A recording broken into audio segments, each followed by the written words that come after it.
ہر طرف بتوں کی پرستش ہے، نمرود کے مجسمے بنے ہوئے ہیں اور لوگ ان کی پوجا پاٹ کرتے ہیں۔ اب ابراہیم کا امتحان ہے کہ کیا اس ماحول کے اندر وہ ان کی طرف جھکاؤ کرتا ہے، لیکن جناب ابراہیم کہتے ہیں کہ ان تماثیل کے آگے تم آسن مارے بیٹھے ہو، جو اپنا دفاع بھی نہیں کر سکتے اور اپنی ضرورت کی تکمیل بھی نہیں کر سکتے، تمہاری ضرورتوں کو کیسے پورا کریں گے؟ تو یہ میرے رب نہیں ہو سکتے۔ شمس و قمر کو، چاند کو، سورج کو، ستاروں کو پوجتے ہو، اچھا یہ چاند، یہ ستارے رب ہے؟ تو جب ڈوب گئے تو کہا کہ جو ڈوبنے والے ہیں وہ میرے رب تو نہیں ہو سکتے، مجھے رب کی ضرورت پڑ جائے، رب ڈوبا ہوا ہو تو مجھے تو وہ چاہیے جو ہر وقت حاضر ہو، تو میں تو اس رب کی پوجا نہیں کر سکتا۔ یہ ان کے شعور کا امتحان تھا اور اس شعوری امتحان میں پورے نکلے۔ پھر اس کے بعد اگلا امتحان تھا کہ وہ اس شعور کو بیان کرنے کی طاقت بھی رکھتے ہیں کہ نہیں۔ پھر بت کدا ٹوٹتا ہے، نمرود کا دربار سجتا ہے، اور وہاں جو خطبہ حضرت ابراہیم نے دیا زمانے نے سنا، جب کلہاڑا اس بڑے بت کے کندھے پہ رکھ دیا اور باقی سارے بتوں کا تیا پانچا کر کے رکھ دیا، جب وہ میلے سے واپس آئے تو ابراہیم بڑی بے نیازی سے بولتے ان کے بڑے نے کیا ہوگا، دیکھو اسلحہ تو اسی کے کندھے پر ہے۔ تو وہ کہنے لگے ابراہیم تو جانتا ہے یہ بولتے نہیں ہیں، اور حضرت ابراہیم یہی تو لانا چاہتے تھے۔ پھر جو خطبہ دیا، اف لکم ولما تعبدون من دون اللہ افلا تعقلون، افسوس ہے تمہارے اوپر اور افسوس ہے ان پر جن کو تم اللہ کے علاوہ پوجتے ہو، افلا تعقلون، تمہاری کھوپڑی میں دماغ نہیں ہے۔ اور پھر اللہ کی توحید کا بیان فرمایا۔ پھر اس کے بعد جان کا امتحان آیا، تو پھر جلتے ہوئے شعلوں کے اندر جس طرح ہنس کے داخل ہوا پیغمبر، یہ الگ اور نرالی شان تھی۔ نمرود نے سوچا تھا جل کے راکھ ہو گیا ہوگا چخا میں، لیکن 40 دن کے بعد جب آگ بجھتی ہے تو حضرت ابراہیم انگاروں سے چلتے ہوئے یوں باہر آتے ہیں جس طرح پھولوں پر کوئی نازنین چل کے آ رہا۔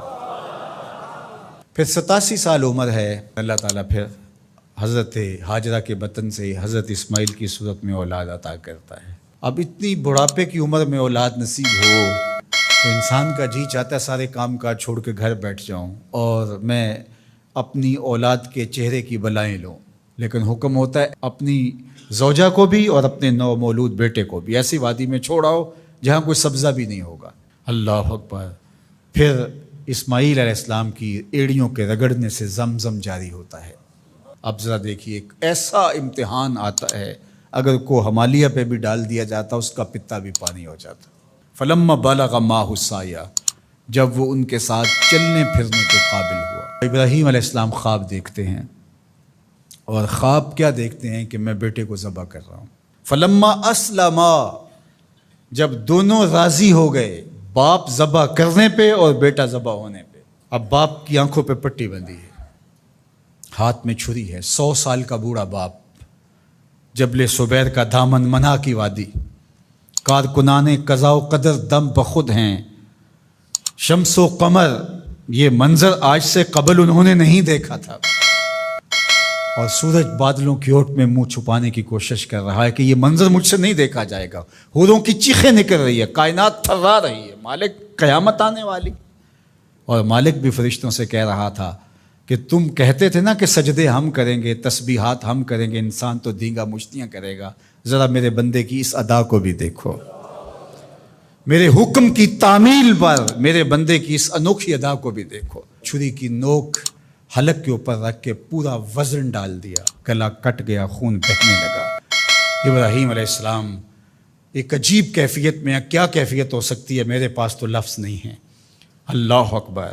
جلدی سے جو ہے وہ آنکھوں سے پٹی کھولتے ہیں تو دیکھتے ہیں کہ منظر بدلا ہوا ہے، بیٹا سمجھ کے جس کو ذبح کیا وہ تو دمبا تھا، اور اسماعیل علیہ السلام پاس کھڑے مسکرا رہے ہیں، اور پاس حضرت جبریل امین بھی کھڑے ہیں۔ یہ اس بات کا عملی ثبوت ہے یہ وہ دمبا لے کے آئے۔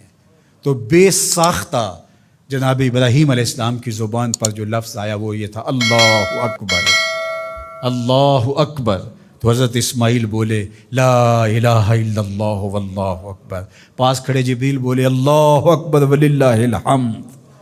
اللہ نے کہا اے ابراہیم تمہاری قربانی کی سنت کو بھی قیامت تک جاری رکھیں گے، تمہاری زبانوں سے نکلے ہوئے جملے بھی مرنے نہیں دیں گے۔ وَنَادَيْنَاهُ أَن يَا إِبْرَاهِيمُ قَدْ صَدَّقْتَ الرُّؤْيَا إِنَّا كَذَلِكَ نَجْزِي الْمُحْسِنِينَ، اس حال میں ہم نے ندا دی ابراہیم تو نے واقعی خواب پورا کر دکھایا۔ إِنَّ هَذَا لَهُوَ الْبَلَاءُ الْمُبِينُ، اللہ فرماتا ہے یہ بہت بڑا امتحان تھا، یہ چھوٹا امتحان نہیں تھا۔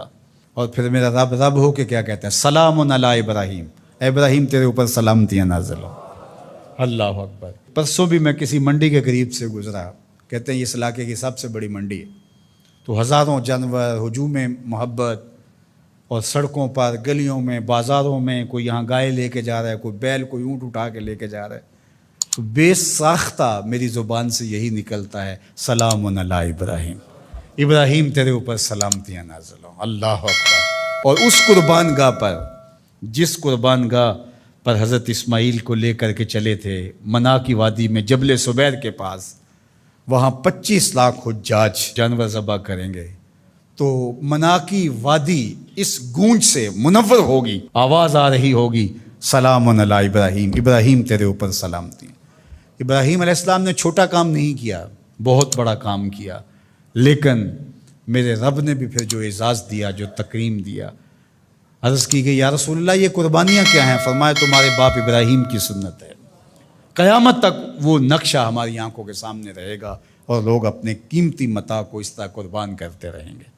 ہمارے ایک بزرگ فرمایا کرتے تھے کہ ہر بندے کا کوئی نہ کوئی اسماعیل ہوتا ہے، جب تک وہ اپنے اسماعیل کی گردن پر چھری نہیں رکھتا رب کا قرب نصیب نہیں ہوتا۔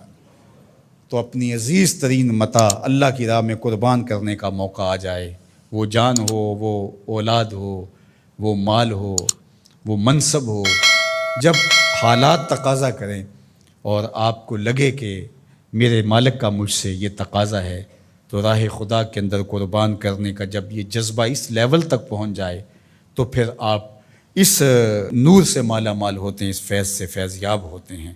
ہمارے لیے یہ واقعات اس لیے رکھے، ہم تو چھوٹے چھوٹے امتحانوں سے ڈر جاتے ہیں، ہمیں بڑے امتحان بھی دینے پڑے تو ہمارے بڑوں کی سیرت یہ ہے کہ ہم کشادہ دلی کے ساتھ، خوش دلی کے ساتھ ان امتحانوں سے گزریں، پھر ہمارے رب کی رحمتیں اور کرم نوازیاں ہمارے شامل حال ہوں گی۔